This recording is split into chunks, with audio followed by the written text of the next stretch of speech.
चलिए प्रश्न को देखते हैं। प्रश्न है, द्विघात समीकरणों के मूलों की प्रकृति ज्ञात कीजिए। यदि मूलों का अस्तित्व हो तो उन्हें ज्ञात कीजिए। समीकरण है 2x का वर्ग घटाव 3x योग 5 बराबर 0।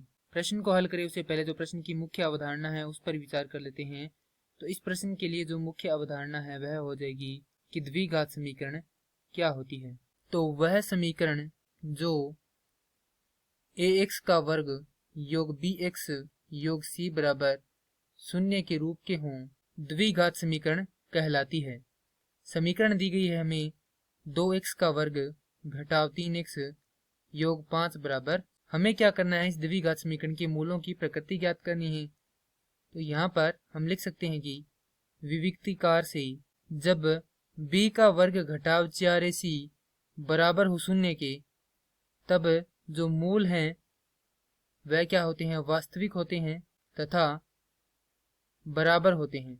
जब b का वर्ग घटाव 4ac बड़े हो 0 से तो मूल क्या होते हैं, वास्तविक व भिन्न होते हैं, यानी कि अलग अलग होते हैं।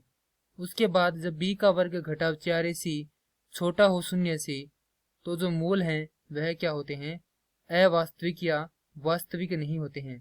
तो यहाँ से a, b व c का मान हम किस प्रकार से ज्ञात कर सकते हैं। तो हमें एक समीकरण दी गई है, इसकी तुलना हमें जो मुख्य अवधारणा की समीकरण उसे करते हैं। तो हमारे पास a का मान आएगा 2, b का मान आएगा ऋणात्मक 3 और c का मान आएगा 5।